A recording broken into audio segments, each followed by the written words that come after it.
Hello everyone, তোমরা সবাই কেমন আছো? আশা করছি তোমরা সবাই খুব ভালো আছো আর আমি ভীষণ ভালো আছি। এটা ছিল জন্মাষ্টমী ব্লগ। তো জন্মাষ্টমীর সেই সকাল থেকে আমরা কি করেছি না করেছি সেটাই আজকে তোমাদের সাথে শেয়ার করব। তো এই বছর প্রথম কিন্তু গোপুর পুজো আমাদের বাড়িতে হচ্ছে। তার কারণ এর আগে কখনোই গোপু আমাদের বাড়িতে ছিল না, আর পুজোও হয়নি। তো এই বছর প্রথম যেহেতু পুজো, সেই জন্য আমরা প্রথম থেকেই অনেক দিন আগে থেকে খুব এক্সাইটেড ছিলাম যে পুজো হবে। তো তোমাদেরকে আগের একটা ভিডিওতে আমি বলেছিলাম যে আমার বিয়ের সময় এই গপুকে আমাকে একজন গিফট করেছিল।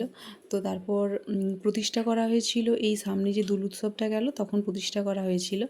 তো এই বছর আমাদের প্রথম জন্মাষ্টমী পালন হবে। তো সেই নিয়ে আমরাও ভীষণ এক্সাইটেড ছিলাম। আর গপুকে তো সকাল থেকে অন্যান্য দিন তো স্নান করানো হয়, খাওয়ানো হয়, কিন্তু সেই হিসেবে কোনো ভিডিও নেওয়া হয়নি। কিন্তু আজকে যেহেতু জন্মাষ্টমী, তাই গপুর জন্য এটা ছিল একটা স্পেশাল দিন। তো দেখো, গপুকে স্নান টান করানো হয়ে গেছে। আর এই সুন্দর যে জামাটা তোমরা দেখতে পাচ্ছ, এটা আমার বোন ওকে বানিয়ে দিয়েছে।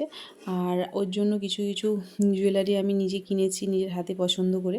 তো গপুকে কেমন লাগছে অবশ্যই কিন্তু তোমরা কমেন্টস করে জানিও। তারপর আমার ভাই দেখো, যেহেতু জন্মাষ্টমী, একটু ফুল টুল দিয়ে সাজিয়ে দিয়েছিল। তো তারপর দেখো, এই যে এত কিছু রান্না বান্না, এগুলো কিন্তু আমার বোন মা দুজনে মিলেই এগুলো করেছে। তো তারপর দেখো ব্রাহ্মণ চলে এসেছিলো, পুজো হচ্ছে।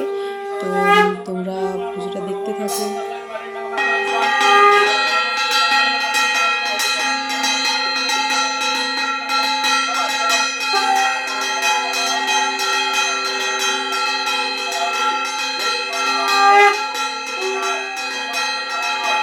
অনেকদিন ধরেই আমার ইচ্ছে ছিল যে গপুর জন্মদিনে আমি ওকে স্নান করাবো, জামা কাপড় পরাবো, কিন্তু সেটা আর হয়ে উঠল না।